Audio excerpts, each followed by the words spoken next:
Salut tout le monde, merci d'avoir cliqué. Je m'appelle Nicolas, j'ai 29 ans, et ma famille a complètement oublié mon existence pendant 2 ans, jusqu'à ce qu'ils décident d'avoir besoin de 39 000 $ de ma part. Avant que je vous raconte le moment où j'ai enfin claqué la porte à leur toxicité pour de bon, rendez-moi un service et dites-moi d'où vous regardez cette vidéo dans les commentaires ci-dessous. C'est toujours incroyable de voir jusqu'où ces histoires peuvent voyager.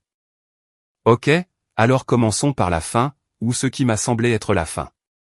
L'air dans mon appartement de Denver était vif et frais. C'était un mardi après-midi. La lumière du soleil filtrait à travers les immenses baies vitrées, éclairant les grains de poussière qui dansaient dans l'air. Mon Golden Retriever, Buddy, dormait à mes pieds, ses pattes tressaillant alors qu'il chassait des écureuils dans ses rêves. Pour la première fois de ma vie, je ressentais un sentiment de paix, le sentiment d'avoir un foyer que j'avais construit planche par planche, entièrement par moi-même. Puis, la sonnette a retenti. Ce n'était pas l'interphone d'en bas. C'était la vraie sonnette, juste devant ma porte, au 15e étage. C'était étrange. Seul le personnel de l'immeuble pouvait monter sans qu'on leur ouvre. Et ils appelaient toujours d'abord. Buddy a levé la tête. Un grognement sourd a grondé dans sa poitrine. Je l'ai fait taire doucement, tout va bien, mon grand. J'ai regardé par le Judas et mon sang s'est glacé. La paix que j'avais ressentie quelques secondes auparavant a volé en 1 million de petits éclats.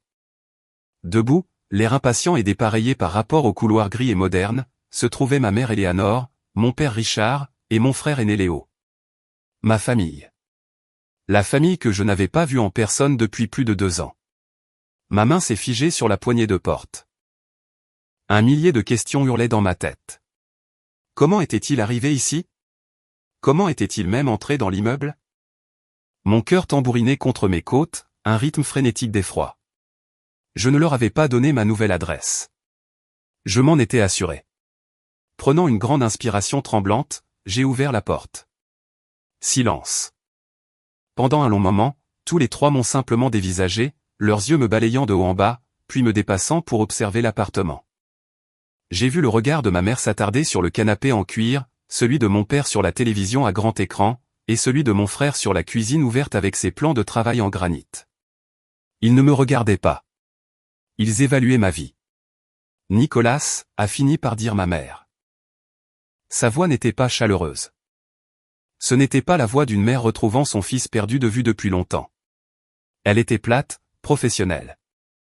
Maman, papa, Léo. Qu'est-ce que vous? Comment avez-vous? Elle a fait un geste de la main pour m'écarter, me dépassant pour entrer dans l'appartement comme si elle en était la propriétaire. Mon père et Léo l'ont suivi, laissant des traces de saleté de leurs chaussures de voyage usées sur mon parquet propre. Ta cousine Megan nous a donné l'adresse. Il fallait qu'on vienne. Ses yeux ont de nouveau scruté le salon. Une lueur que je n'ai pas tout à fait réussi à déchiffrer est passée dans ses yeux. De l'envie. Du ressentiment dans leur profondeur. Puis elle s'est tournée vers moi, son expression se durcissant en un masque de sombre détermination. Elle ne m'a pas demandé comment j'allais.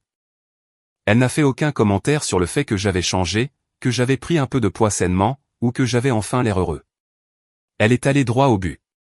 Léo a des problèmes, a-t-elle annoncé, sa voix ne laissant place à aucune discussion. Son entreprise. Il y a eu des complications. Nous avons besoin de 39 000 $. Je l'ai simplement regardé, abasourdi.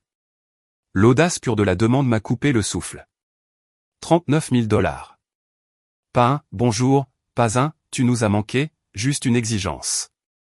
J'ai dû avoir l'air aussi choqué que je l'étais, car elle a insisté, son regard se dirigeant vers la fenêtre qui surplombait les toits de Denver. Tu réussis bien dans la vie, a-t-elle dit, avec une pointe d'amertume dans la voix. Tu pourrais vendre cet appartement pour aider ton frère. Et juste comme ça, le monde est devenu silencieux. Tout a disparu, sauf ces mots suspendus dans l'air comme une condamnation à mort. Vendre ma maison, le sanctuaire que j'avais construit pour leur échapper. Le seul endroit où je m'étais jamais senti en sécurité. Tout ça pour lui, toujours pour lui. C'est à ce moment-là que j'ai su que c'était la fin. Mais pour comprendre comment nous sommes arrivés sur le pas de cette porte, il faut remonter le temps. Revenir à une époque où je pensais encore que leur amour était quelque chose que je pouvais mériter. 2 ans plus tôt, j'étais encore dans l'Ohio, debout dans une cuisine qui appartenait techniquement à mes parents, mais qui m'avait toujours semblé être mon espace de travail. L'air était chargé de l'odeur de l'ail rôti et du romarin du poulet que j'avais passé toute l'après-midi à préparer. C'était un dimanche, ce qui signifiait le dîner de famille, un rituel hebdomadaire de rassemblement forcé, où mon seul rôle était d'être le traiteur et l'équipe de nettoyage. Mon frère Léo tenait sa cour dans le salon. À 30 ans, il était l'enfant chéri, celui qui ne pouvait rien faire de mal. Il venait de lancer une vague entreprise en ligne vendant des produits artisanaux, de source éthique. Quelque chose qui changeait chaque semaine. Cette semaine, c'était des grains de café. Sa voix résonnait dans la maison, pleine de suffisance. Nous prévoyons un chiffre d'affaires à 6 chiffres d'ici la fin du 4e trimestre. Tout est une question de marque, tu sais, d'authenticité. Je voyais ma mère, Eleanor, boire ses paroles, le visage rayonnant de fierté. Mon père Richard grognait son approbation depuis son fauteuil. Les yeux rivés sur le match de football, mais les oreilles attentives à la success story de son fils aîné. Ce jour-là, mon cœur battait un peu plus vite que d'habitude, mais ce n'était pas à cause de la chaleur de la cuisine. J'avais mes propres nouvelles. De grandes nouvelles. Je travaillais comme analyste clinique junior pour une entreprise de santé depuis 3 ans, me tuant à la tâche, travaillant tard, acceptant tous les projets supplémentaires que je pouvais obtenir. Et ça avait enfin payé. Je suis entré dans le salon, m'essuyant les mains sur mon tablier, et je me suis raclé la gorge. Et, tout le monde. J'ai quelque chose que je voulais partager. Léo m'a jeté un coup d'œil pendant une fraction de seconde avant de se tourner à nouveau vers son public. Et la meilleure partie, c'est que les frais généraux sont pratiquement nuls. Ma mère lui a tapoté le bras. Oh, c'est merveilleux, mon chéri. J'ai toujours su que tu étais un brillant homme d'affaires. J'ai réessayé, un peu plus fort cette fois. Excusez-moi. Je viens d'avoir de très bonnes nouvelles concernant le travail. Mon père m'a fait taire sans quitter l'écran des yeux. Silence, Nick. C'est la 3e tentative pour marquer. J'ai ressenti cette boule familière dans le ventre. Le sentiment d'être invisible. J'étais un fantôme dans ma propre famille. Je me suis retiré dans la cuisine et j'ai commencé à découper le poulet.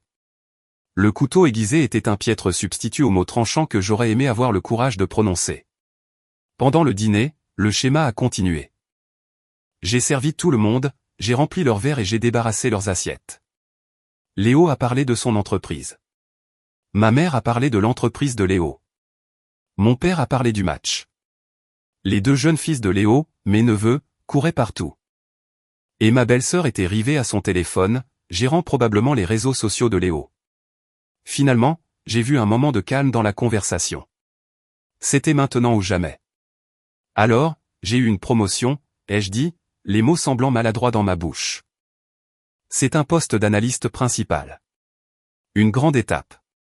Ma mère m'a regardé, le visage vide d'expression. Oh, c'est bien, mon chéri. Tu peux me passer le sel? Je l'ai fait glisser sur la table. Il y a autre chose, ai-je insisté, ma voix désespérée. Le poste. C'est au siège social, à Denver. Je déménage dans le Colorado. Silence. Pendant un instant, j'ai cru avoir enfin réussi à me faire entendre. Puis Léo a ri. Denver? Qu'est-ce qu'il y a à Denver? Bonne chance pour trouver du café de source éthique là-bas, petit frère. Mon père a grogné. C'est un long trajet. Tu vas devoir faire la vidange de cette vieille voiture à toi. Et c'était tout. Pas de félicitations. Pas de questions sur mon nouveau travail ou ma nouvelle vie. Mon avenir tout entier, un changement monumental dans mon existence, a été réduit à une blague sur le café et à un commentaire sur l'entretien d'une voiture. Le repas s'est terminé. J'ai nettoyé la cuisine seul. Le son des rires de ma famille dans l'autre pièce résonnait dans l'espace vide de ma poitrine. Plus tard dans la semaine, j'ai envoyé un message sur le groupe de discussion de la famille, en me disant qu'il serait peut-être plus réceptif par écrit. Salut tout le monde, je vous confirme que la date de mon déménagement est dans 2 semaines. Je ferai mes cartons ce week-end si quelqu'un veut venir dire au revoir. La seule réponse que j'ai eue est venue de ma mère. C'était une photo de mes neveux mangeant les restes du gâteau que j'avais préparé dimanche. Il n'y avait pas de texte, juste une photo. C'était un message clair, voilà ce qui est important. Pas toi. J'ai emballé ma vie en silence. Personne n'est venu m'aider. Personne n'a appelé. Je partais. Et ça ressemblait moins à un départ qu'à une disparition silencieuse. Un fantôme qui s'effaçait enfin pour de bon. Le premier mois à Denver n'a été qu'un flou de carton, à essayer de me repérer dans une nouvelle ville et de combler le silence résonnant de mon appartement d'une chambre. Je n'avais jamais vécu seul auparavant, et le silence était à la fois terrifiant et libérateur. Au travail, je me suis jeté à corps perdu dans mon nouveau rôle. Ma patronne, une femme vive et pragmatique prénommée Linda, semblait apprécier mon dévouement. Pour la première fois, je me sentais vu. Je me sentais valorisé. Mais le fantôme de ma famille planait toujours.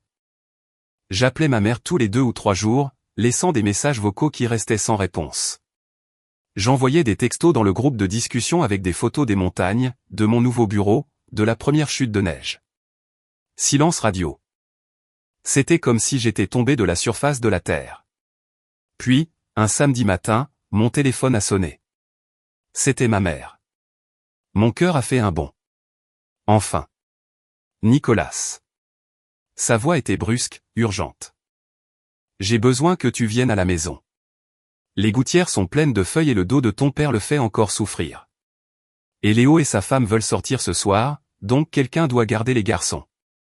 Je me tenais dans mon appartement ensoleillé de Denver, regardant les montagnes rocheuses, et je jure que je pouvais sentir le ciel gris et oppressant de l'Ohio se refermer sur moi. Elle parlait comme si j'étais encore juste en bas de la rue, attendant près du téléphone ma prochaine mission. Ma gorge s'est serrée. Maman, je ne peux pas, comment ça, tu ne peux pas? Sa voix s'est aiguisée. Ne sois pas difficile, Nicolas. On est samedi. Qu'est-ce que tu pourrais bien faire de si important? J'ai pris une grande inspiration. C'était le moment. L'instant de vérité. Maman, ai-je dit, la voix plus assurée que je ne l'espérais. J'ai déménagé. Je suis à Denver. Je vous l'ai dit que je déménageais. Il y a eu un long silence de mort à l'autre bout de la ligne. Je pouvais la voir parfaitement, debout dans la cuisine, le téléphone pressé contre l'oreille, les sourcils froncés dans une confusion sincère, comme si je venais de me mettre à parler une langue étrangère. Denver, a-t-elle finalement balbutié. Mais de quoi tu parles? Tu ne peux pas avoir déménagé à Denver. Si, maman. Il y a presque un mois. Je l'ai dit à tout le monde au dîner. J'ai envoyé des messages. J'ai appelé. Eh bien, je ne me souviens de rien de tout ça, a-t-elle rétorqué, sa confusion se transformant rapidement en colère. C'était de ma faute, bien sûr. C'était toujours de ma faute. Comment as-tu pu être assez égoïste pour simplement faire tes cartons et partir sans un mot? À quoi pensais-tu? Ta famille est ici. L'ironie était si épaisse que j'aurais pu m'y étouffer. Ma famille, qui n'avait pas remarqué mon absence pendant un mois entier, m'accusait maintenant de les avoir abandonnés. Les années passées à être traité comme un paillasson, une commodité, un meuble, me sont toutes revenues en mémoire. La colère, brûlante et tranchante, a finalement percé le brouillard de mon obéissance ancrée en moi. Non, ai-je dit, le mot me semblant puissant sur la langue. Non, maman. Je ne viens pas nettoyer les gouttières. Je construis ma vie ici. Une vie, s'est-elle moquée. Ta vie est ici, avec ta famille. Léo risque d'avoir besoin d'aide avec son inventaire la semaine prochaine, et... Non, ai-je répété, en lui coupant la parole. C'était exaltant. J'ai un nouveau travail, un travail exigeant, et je ne vais plus être votre homme à tout faire et votre babysitter de garde. Sa voix est tombée à un chuchotement froid et venimeux. Je n'aurais jamais cru que tu serais aussi égoïste après tout ce que nous avons fait pour toi. Nous t'avons donné un toit au-dessus de ta tête. J'ai payé un loyer, ai-je dit doucement. Depuis mes 18 ans. Elle m'a raccroché au nez. Je suis resté là, le téléphone à la main, tremblant. Mon cœur battait la chamade. Mais sous la peur, un nouveau sentiment éclatait. C'était féroce et brillant. C'était de la fierté. Pour la première fois de mes 27 ans, j'avais dit non. J'avais tracé une limite. Je ne le savais pas alors, mais ce simple mot a été la première brique des fondations de ma nouvelle vie. Une vie où mes besoins comptaient. Les semaines qui ont suivi cet appel ont été un étrange mélange de silence libérateur et d'anxiété rongeante. Le silence de ma famille était absolu. C'était comme si, en disant non, j'avais enfin achevé mon tour de passe-passe pour disparaître. Ils n'avaient pas seulement oublié que j'avais déménagé. Maintenant, ils choisissaient activement d'oublier que j'existais. Une partie de moi était soulagée. L'autre partie, le petit enfant plein d'espoir en moi, ressentait la douleur de ce rejet final. L'anxiété est venue d'une source inattendue. Ma plus vieille amie, Sarah. Nous étions inséparables depuis la maternelle. C'était la seule personne, de retour dans l'Ohio, sur qui je pensais pouvoir compter. Nous nous envoyions des textos presque tous les jours, et je me confiais à elle sur tout. L'appel désastreux avec ma mère, mes frustrations, mes petites victoires au nouveau travail. Elle était toujours compatissante, toujours de mon côté. Ou du moins, c'est ce que je croyais. Un soir, environ 2 mois après le déménagement, nous étions en appel vidéo. Je lui parlais d'un sentier de randonnée que j'avais découvert. Elle écoutait, acquiesçant, mais ses yeux n'arrêtaient pas de se baisser vers son téléphone. Une notification de message est apparue sur son écran. Et pendant une fraction de seconde, j'ai vu le nom de l'expéditeur avant qu'elle ne puisse le cacher. Eleanor. Ma mère. Mon sang s'est glacé. C'était qui, ai-je demandé, en gardant un ton décontracté. Oh, personne, a-t-elle répondu rapidement. Un peu trop rapidement. Juste ma tante. Mais je l'avais vue. Et soudain, une centaine de petits détails insignifiants se sont mis en place. La façon dont Sarah savait des choses sur mes neveux que je ne lui avais pas encore dites. La façon dont elle posait parfois des questions très précises sur mon salaire ou mon appartement. Des questions qui ressemblaient étrangement aux interrogatoires habituels de ma mère. Mon estomac s'est retourné. Sarah, ai-je dit, la voix basse. Est-ce que ma mère t'a contacté? Elle a blêmi. Elle n'arrivait pas à croiser mon regard. Quoi? Non, bien sûr que non. Pourquoi le ferait-elle? Ne me mens pas, ai-je dit, les mots tranchants. J'ai vu son nom sur ton téléphone. Depuis combien de temps ça dure? Elle a fini par craquer. Les larmes ont commencé à couler. Nick, je suis tellement désolé. Elle m'a appelé juste après ton déménagement. Elle était si inquiète. Elle a dit que tu ne répondais pas à ses appels, que tu avais juste disparu. Je n'ai pas disparu, Sarah. Je leur avais dit que je partais. Elle n'a juste pas écouté. Je sais, mais elle peut être très persuasive, a murmuré Sarah, comme si cela l'excusait. Elle voulait juste savoir si tu allais bien. Elle m'a fait promettre de ne pas te le dire. Elle a dit que ça te contrarierait. Me contrarier? Le mot était un euphémisme pathétique. J'ai ressenti un profond sentiment de trahison, plus profond que tout ce que ma famille m'avait jamais infligé. Eux étaient prévisibles. Là, c'était un coup de poignard dans le dos de la part de la seule personne en qui j'avais confiance. Ma mère, incapable de me contrôler directement, avait fait de ma meilleure amie son espionne.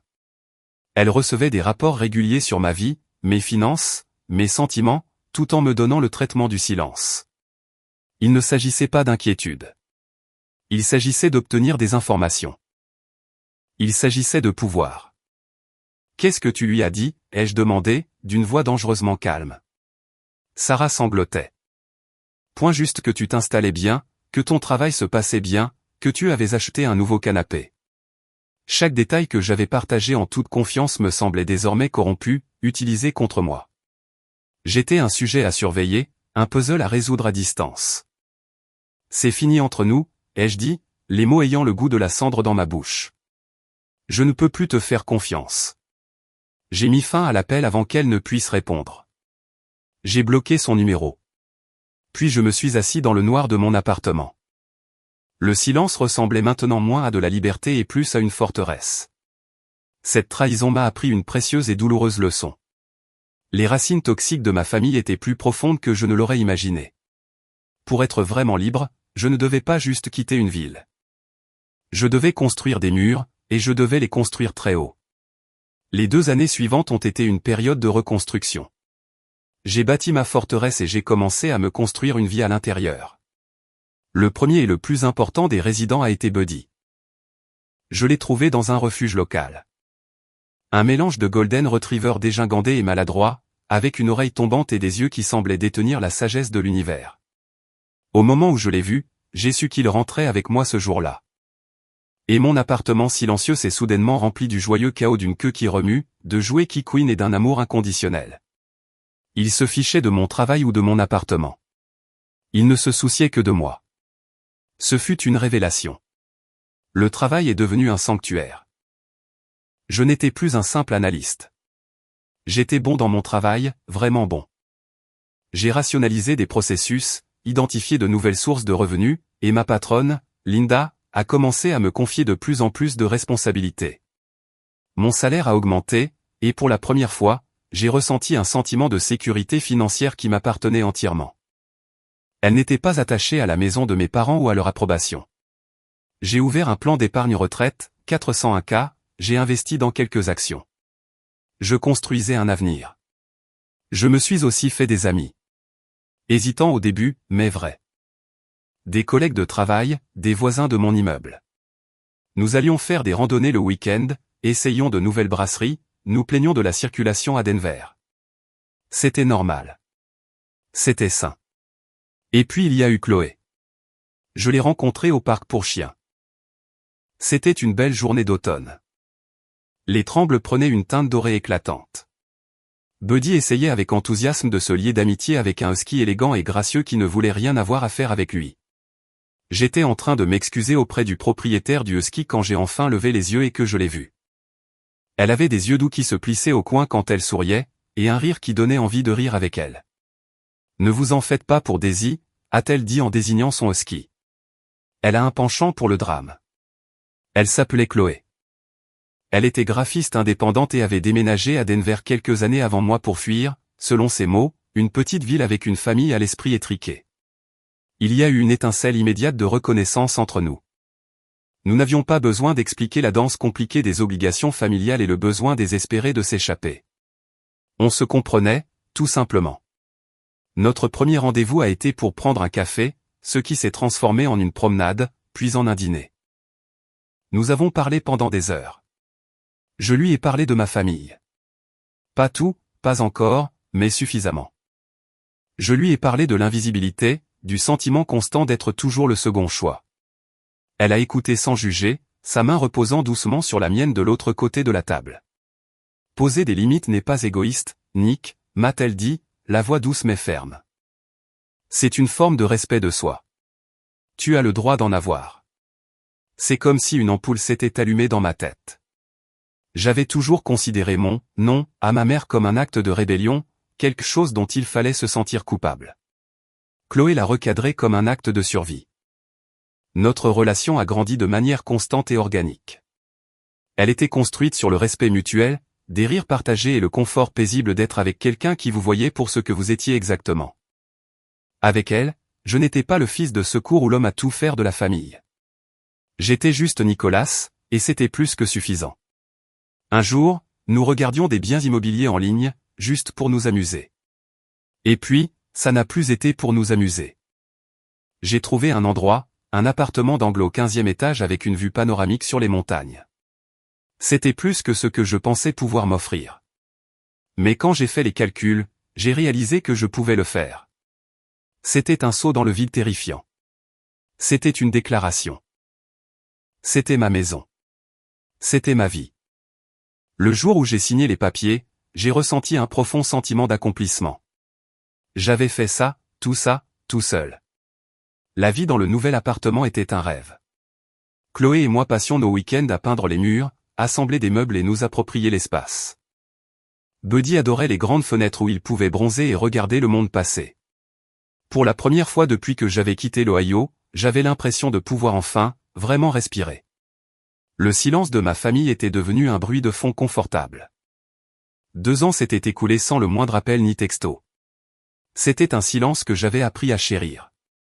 Puis ma cousine Megan a appelé.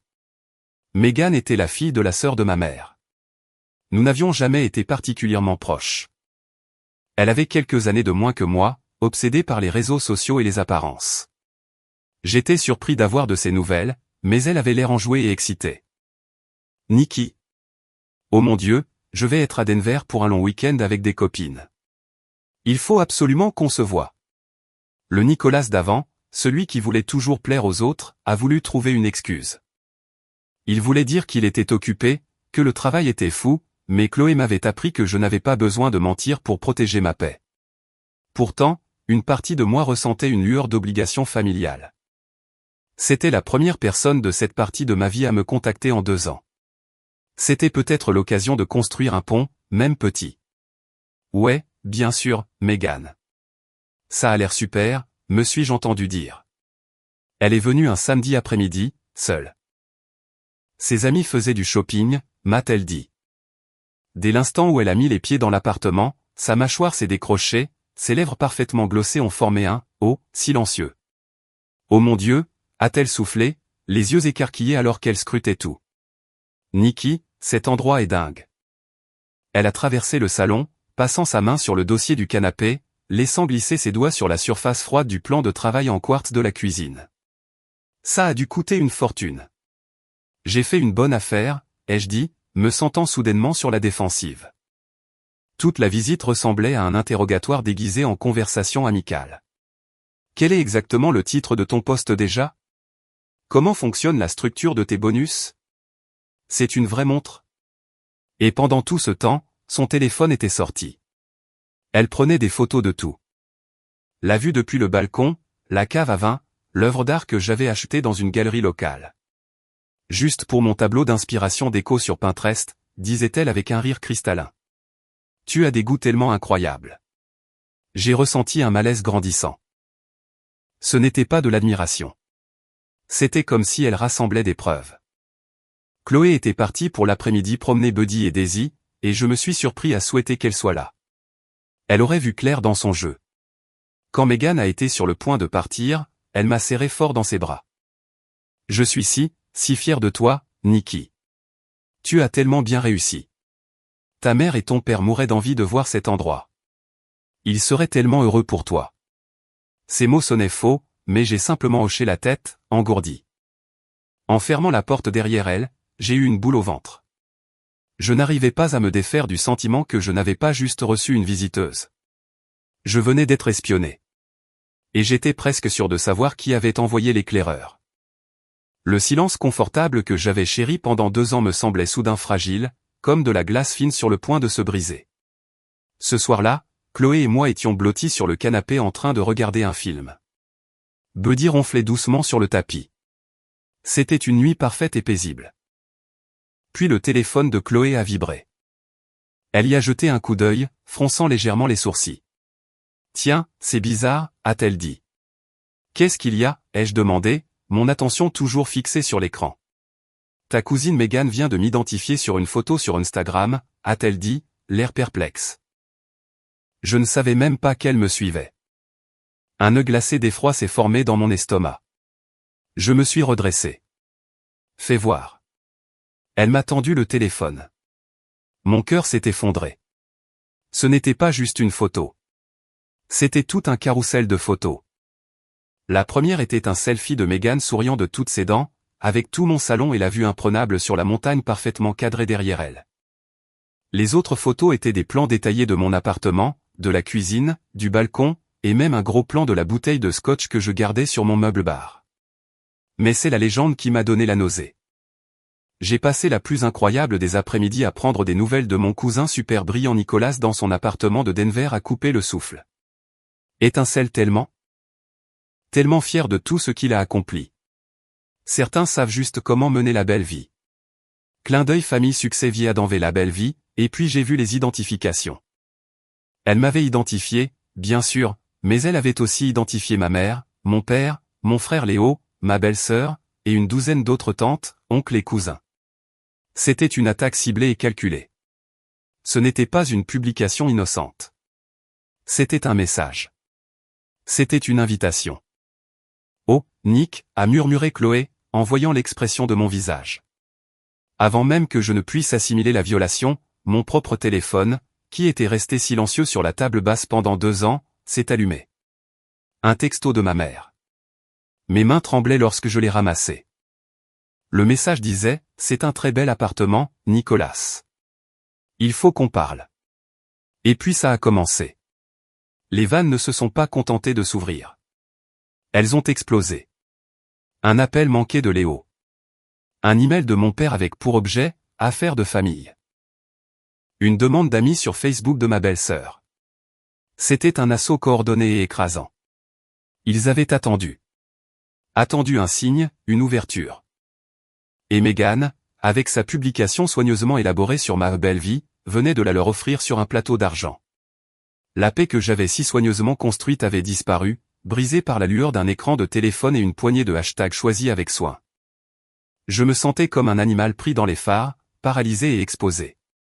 Ils savaient où j'étais. Ils avaient vu ce que je possédais. Et maintenant, ils arrivaient. La forteresse que j'avais bâtie semblait soudain faite de verre. Le silence était rompu. La tempête était là. J'ai passé l'heure suivante à faire les 100 pas dans mon salon. Mon téléphone vibrait sans cesse sur le comptoir comme un frelon pris au piège. Mon premier instinct a été la panique pure. Je voulais vendre l'appartement, changer de nom et déménager dans un autre pays. L'ancien Nicolas hurlait dans ma tête, donne-leur ce qu'ils veulent. Fais en sorte que ça s'arrête. Chloé m'a regardé, l'expression calme et posée. Elle a attendu que la première vague de ma panique retombe. Finalement, elle s'est levée, s'est approchée du comptoir et a mis mon téléphone en mode silencieux. Le calme soudain a été un soulagement. Ok, a-t-elle dit doucement, me prenant les mains et me conduisant vers le canapé. Respirons. Nous sommes restés assis là pendant 1 minute, à respirer ensemble. Son calme était une encre dans ma tempête. Ils vont demander de l'argent, ai-je dit, les mots ayant le goût du poison. C'est pour ça. Ça ne peut être que ça. Probablement, a-t-elle reconnu, la voix douce mais directe. Donc, la question est, qu'est-ce que tu vas faire? Je ne sais pas, ai-je avoué, ma voix n'étant guère plus qu'un chuchotement. Une partie de moi se sent coupable. J'ai tout ça et eux. Je ne sais même pas ce qui se passe pour eux, mais ça ne doit pas être bon s'ils viennent me voir. Chloé m'a serré la main. Nick, regarde-moi. Tu n'as pas obtenu tout ça par magie. Tu l'as mérité. Tu as travaillé pour l'avoir. Tu as tout construit à partir de zéro, après qu'ils t'aient traité comme si tu n'étais rien. Tu ne leur dois aucune culpabilité. Tu ne leur dois pas le moindre centime de ton salaire. Ces mots ont eu l'effet d'une éclaboussure d'eau froide et claire. Elle avait raison. La culpabilité était un membre fantôme, une vieille habitude d'une vie que je ne vivais plus. Qu'est-ce que je peux bien leur dire, ai-je demandé, me sentant impuissant. Ils vont tout déformer. Ma mère va pleurer. Mon père va faire son numéro silencieux et déçu. Léo va faire croire que je détruis personnellement sa vie. Tu n'as pas à participer à ce drame, a-t-elle dit. Tu peux être un roc. Tu peux imposer ta limite et t'y tenir. Tu n'as pas besoin de te justifier, de te disputer, de te défendre ou de t'expliquer. Non est une phrase complète. Nous avons parlé pendant plus d'1 heure. Elle ne m'a pas dit quoi faire. Au lieu de cela, elle m'a posé des questions. À quoi voulais-je que ma vie ressemble dans 5 ans? Cette vision incluait-elle de financer les entreprises ratées de mon frère? Incluait-elle des nuits blanches à m'inquiéter des manipulations de mes parents? Incluait-elle de me faire passer en dernier une fois de plus? À chaque « non » que je répondais à ces questions, je sentais ma détermination se durcir. Elle m'aidait à trouver ma propre voie, celle qui avait été enfouie sous des années de POC, peur, obligation et culpabilité. Ils n'ont pas le droit de réapparaître comme ça et d'exiger des choses, ai-je dit, les mots semblant plus forts, plus certains. Ils ont renoncé à ce droit quand ils n'ont même pas pris la peine de se souvenir que j'avais déménagé dans un autre état. Exactement, a dit Chloé, les yeux brillants de fierté. À la fin de notre conversation, la panique s'était dissipée, remplacée par une clarté froide et implacable. Je n'étais plus le garçon effrayé et invisible dans le coin de la pièce. J'étais un homme qui avait construit son propre monde, et j'irais en enfer avant de les laisser le réduire en cendres. Le lendemain matin, la déclaration de guerre officielle est arrivée. Un texto de ma mère. Il était d'une simplicité effrayante, nous prenons la route pour Denver. Nous serons là mardi après-midi pour parler. Ce n'était pas une question. Ce n'était pas une requête. C'était une convocation. Ils amenaient le combat sur le pas de ma porte. l'ancien moi aurait été une épave. J'aurais pris un congé au travail, nettoyé l'appartement de façon obsessionnelle, et passé 2 jours malade d'anxiété, répétant des excuses pour des crimes que je n'avais pas commis. Mais en lisant le texto, j'ai senti un étrange calme m'envahir. La conversation avec Chloé avait été un tournant. Je n'étais plus un animal acculé. J'étais un propriétaire sur le point de défendre sa maison contre des envahisseurs hostiles. J'ai réfléchi à la façon de répondre. Devais-je leur dire de ne pas venir? Devais-je impliquer un avocat? Devais-je exposer mes conditions par téléphone pour éviter la confrontation? Puis j'ai réalisé que ce serait jouer le jeu selon leurs règles. Ce serait préventif, défensif. Ce serait montrer de la peur. Non. Ils voulaient une rencontre en face à face. Ils en auraient une, mais ce serait sur mon territoire. Mes règles.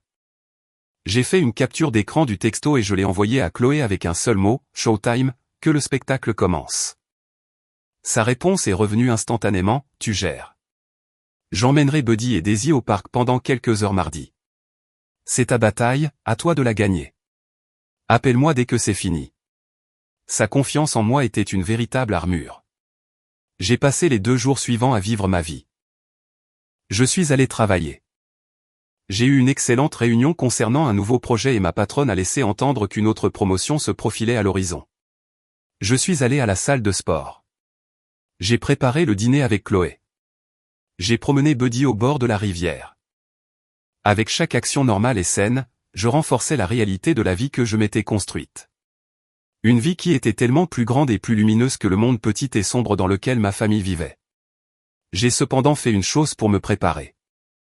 J'ai passé un peu de temps sur Internet, quelques clics sur des sites de registres publics, quelques recherches sur les réseaux sociaux.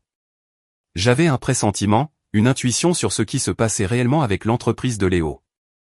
Il n'a pas fallu longtemps pour confirmer mes soupçons. La vérité était bien pire et bien plus pathétique que je ne l'avais imaginé, et c'était la seule arme que je savais qu'il ne verrait pas venir. Le mardi après-midi est arrivé, gris et couvert. Je me tenais près de ma fenêtre, regardant la circulation en bas. J'ai ressenti un tremblement d'anxiété familier dans mes mains, mais je les ai serrés en poing jusqu'à ce qu'ils passent. J'étais prêt. Pile à l'heure, la sonnette a retenti.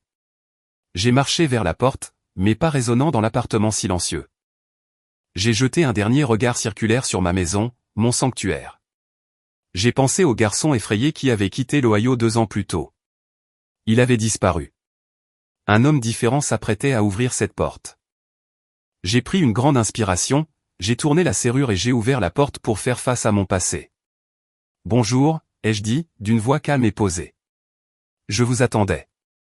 Ils sont entrés dans mon appartement en file indienne comme un tribunal, leur visage grave et figé. Ma mère, Eleanor, menait la charge, son sac à main serré contre elle comme une arme. Mon père, Richard, suivait, les épaules voûtées, évitant mon regard comme toujours. Et puis est venu Léo, mon frère l'enfant en or, qui avait l'air moins en or et beaucoup plus terni. Il avait des cernes sous les yeux et une énergie nerveuse qu'il essayait de masquer avec un air d'arrogance et de supériorité. Ils n'ont pas attendu d'invitation, ils se sont simplement installés dans mon salon. Maman a pris le fauteuil principal, celui où je m'asseyais d'habitude, le revendiquant comme son trône. Papa et Léo se sont assis sur le coûteux canapé en cuir. Leur corps était raide et mal à l'aise, comme s'ils s'étaient introduits dans un monde auquel ils n'appartenaient pas. Je suis resté debout. C'était un détail, mais c'était important. Je n'allais pas m'asseoir. Je n'allais pas me faire tout petit pour eux. J'étais le maître de cette maison.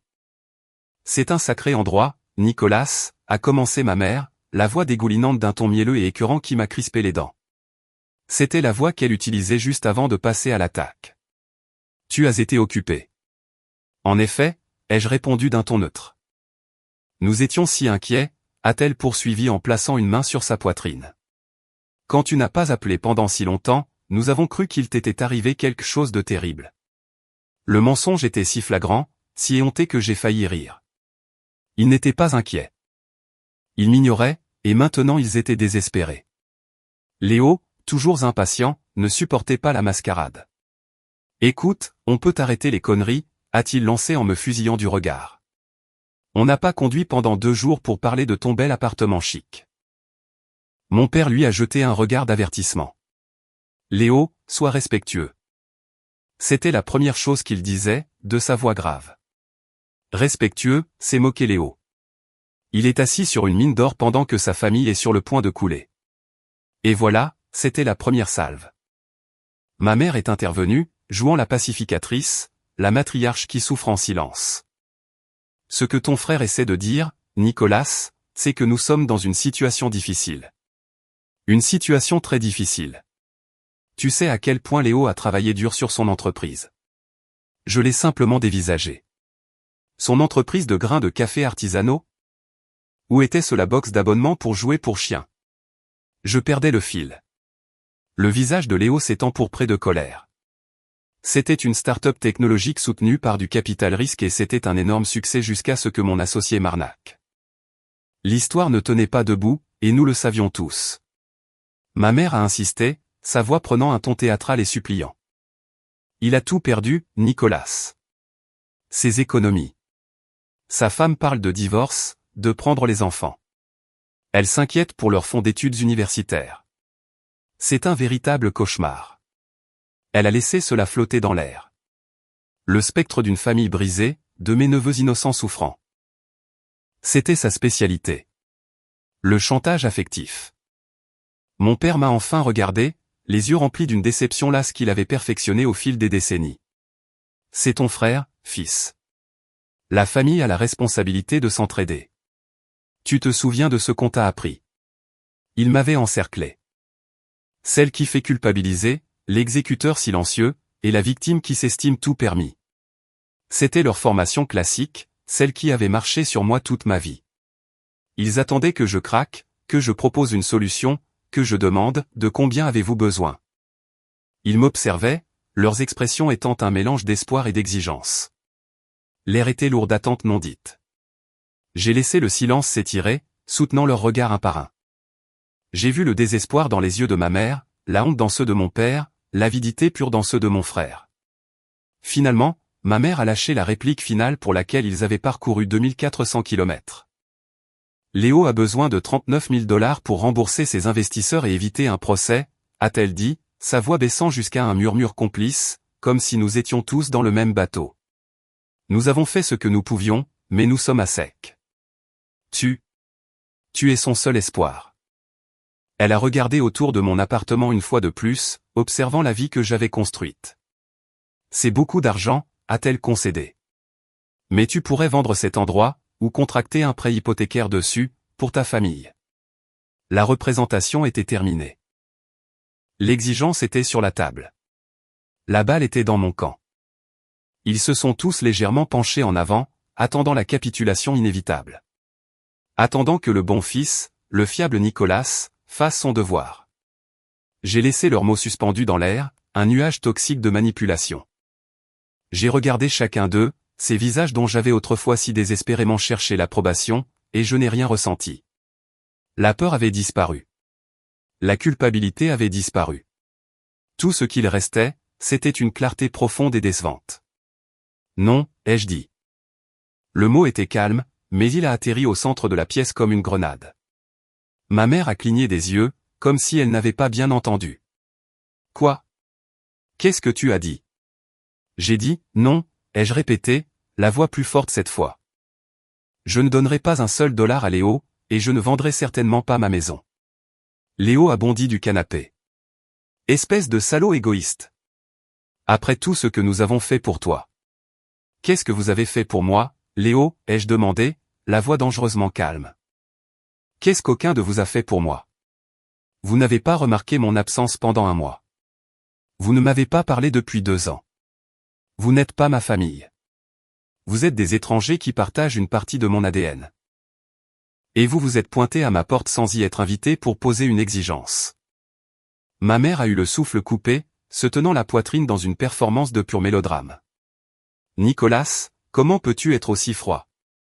C'est de la vie de ton frère qu'on parle. Il pourrait faire face à un procès, peut-être même aller en prison. Je ne suis pas devenu froid, ai-je dit, les mots clairs et tranchants. Je suis devenu lucide. Et puis j'ai abattu ma carte maîtresse, la seule information dont je savais qu'il pensait que je l'ignorais. Arrêtons le théâtre, ai-je dit en m'approchant de mon bureau et en ramassant une simple feuille de papier que j'avais imprimée la veille. Il n'y a pas de start-up technologique soutenue par du capital risque. Il n'y a pas d'associé traître. Il n'y a même pas d'entreprise. J'ai laissé mon regard se poser sur mon père. Il y a juste Léo qui dépense votre argent, et toi, papa, qui contracte une deuxième hypothèque sur la maison pour financer ses fantasmes. Et toi, maman, qui cautionne tout ça. Ils ont blêmi. Le choc était total. Ce n'était pas dans leur scénario. Comment? Comment as-tu su ça, a balbutié mon père, sa voix n'étant qu'un murmure. Tout ça est dans les registres publics, ai-je dit en levant la feuille. C'était une copie du dépôt de la nouvelle hypothèque. C'est vous qui êtes sur le point de tout perdre. Il ne s'agit pas de sauver Léo. Il s'agit de vous sauver vous-même. Vous avez besoin de 39 000 $ pour couvrir le paiement final de l'hypothèque que vous ne pouvez pas payer. La vérité, crue et laide, était enfin dévoilée au grand jour. L'histoire soigneusement élaborée de Léo la victime, et de Nicolas le sauveur, s'est effondrée en un tas de mensonges pathétiques. Ma mère s'est mise à sangloter, mais pour la première fois, ses larmes n'ont eu aucun effet sur moi. Ce n'était que de l'eau. Juste à ce moment-là, comme pour donner le coup de grâce, mon téléphone a sonné. J'ai regardé le numéro. C'était ma patronne, Linda. J'ai failli l'ignorer, puis j'ai décidé que c'était la ponctuation parfaite à toute cette farce. J'ai répondu, en mettant sur haut-parleur. Salut, Linda. Je suis avec ma famille en ce moment. Je peux te rappeler. Ça ne prendra qu'une seconde, Nicolas. Sa voix enjouée a rempli la pièce silencieuse. Le conseil d'administration vient d'approuver les primes trimestrielles. La tienne est importante. Grâce à ce nouveau modèle d'analyse que tu as construit. Et ils ont aussi donné le feu vert pour ta promotion au poste de manager principal. Avec effet immédiat. Félicitations. Tu l'as amplement mérité. Je pouvais sentir les yeux de ma famille me brûler la peau. Les mots prime, promotion, manager principal, étaient comme du sel sur les blessures qu'ils s'étaient eux-mêmes infligées. C'est une excellente nouvelle, Linda, ai-je dit calmement. Merci. On se voit demain. J'ai raccroché et je les ai regardés. Leur visage était une fresque grotesque de choc, d'envie et de haine pure et non diluée. J'avais tout ce qu'ils voulaient. Succès, argent, respect. Et je l'avais obtenu sans aucune aide de leur part. Je pense que cette conversation est terminée, ai-je dit en me dirigeant vers la porte et en l'ouvrant. Vous connaissez la sortie. Mon père et Léo se sont levés, vaincus. Mais ma mère, dans un dernier acte désespéré de méchanceté, s'est tournée vers moi, le visage tordu dans un rictus haineux. Tu le regretteras, Nicolas. Quand tu seras tout seul dans ce grand appartement vide avec ton argent, tu te souviendras de ce jour, et tu le regretteras. Non, maman, ai-je répondu en la regardant droit dans les yeux. Je ne suis pas seul, et je ne le regretterai pas. La porte de chez moi vous est désormais fermée. Mais la porte d'une vraie relation, construite sur le respect et non sur des transactions, vous sera toujours ouverte si vous décidez un jour de la franchir. Mais mon compte en banque, lui, vous est fermé pour toujours. Ils sont sortis sans dire un mot de plus. J'ai fermé la porte derrière eux, le claquement sec de la serrure résonnant dans l'appartement. Et à ce moment-là, je n'ai pas ressenti de tristesse ni de perte. J'ai ressenti le frisson grisant, terrifiant et magnifique d'une liberté absolue. Ce fut le moment qui a tout changé. Le moment où j'ai enfin repris le contrôle de ma propre vie. Merci d'être resté avec moi jusqu'ici. Vous êtes géniaux. S'il vous plaît, rendez-moi un service et aimez cette vidéo, et commentez le chiffre 1 ci-dessous pour que je sache que vous êtes arrivé jusqu'ici avec moi. Cela aide non seulement d'autres personnes à trouver cette histoire, mais cela me fait aussi savoir que mes expériences signifient quelque chose pour quelqu'un là-bas. Votre soutien est la plus grande motivation pour moi de continuer à partager la suite de ce voyage. Dès l'instant où la porte s'est refermée, l'adrénaline qui circulait dans mes veines a disparu, me laissant vidé et tremblant. J'ai appuyé mon front contre le bois froid de la porte, mon souffle se transformant en respiration saccadée. Le silence qu'ils avaient laissé derrière eux était immense, un vide là où se trouvait autrefois une famille, ou du moins l'idée d'une famille. J'ai marché d'un pas mal assuré jusqu'au salon et je me suis affaissé sur le canapé. Les coussins portaient encore la marque de l'endroit où mon père et Léo s'étaient assis.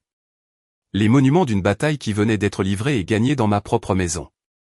Buddy a dû sentir mon trouble, car il s'est approché au trot et a posé sa lourde tête sur mes genoux.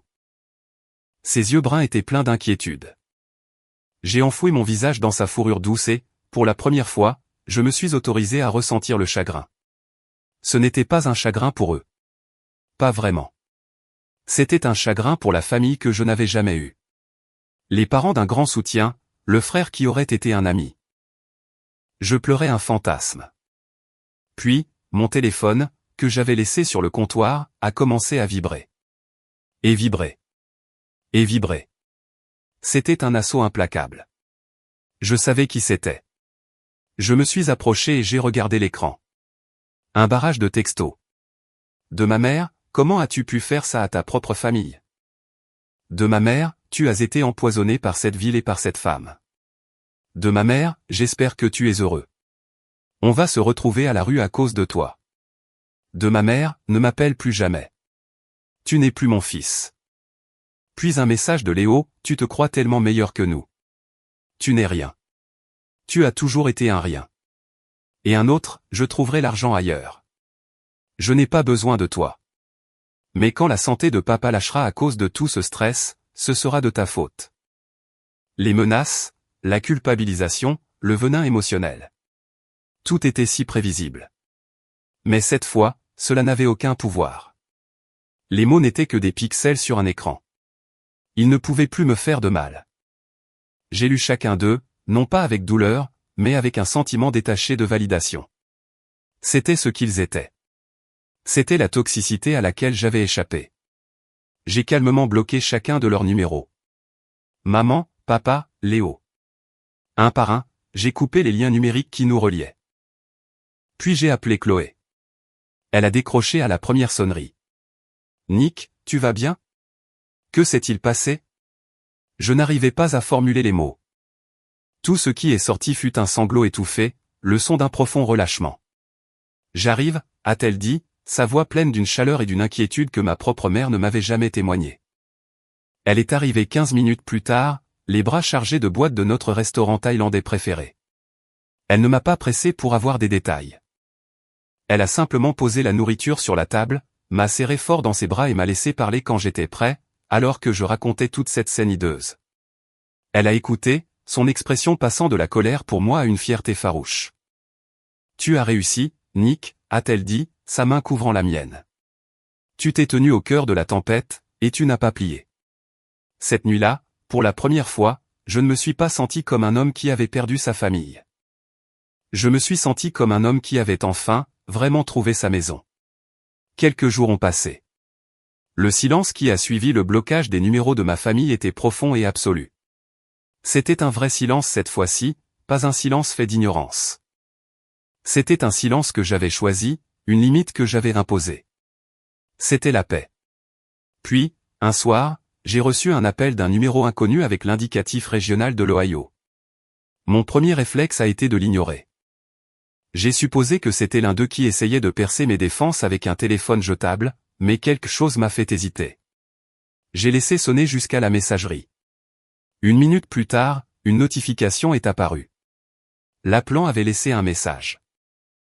Avec un sentiment d'appréhension, je l'ai écouté. Une voix bourrue et familière a résonné à mon oreille. Nicolas, c'est ta tante Carole. Ma tante Carole était la jeune sœur de ma mère. C'était une femme de peu de mots, connue pour sa langue acérée et son pragmatisme. Lors des réunions de famille, elle était généralement dans un coin, un verre à la main, observant tout le monde d'un œil cynique. Nous n'avions jamais été proches. J'avais toujours eu l'impression qu'elle me désapprouvait, comme tout le monde.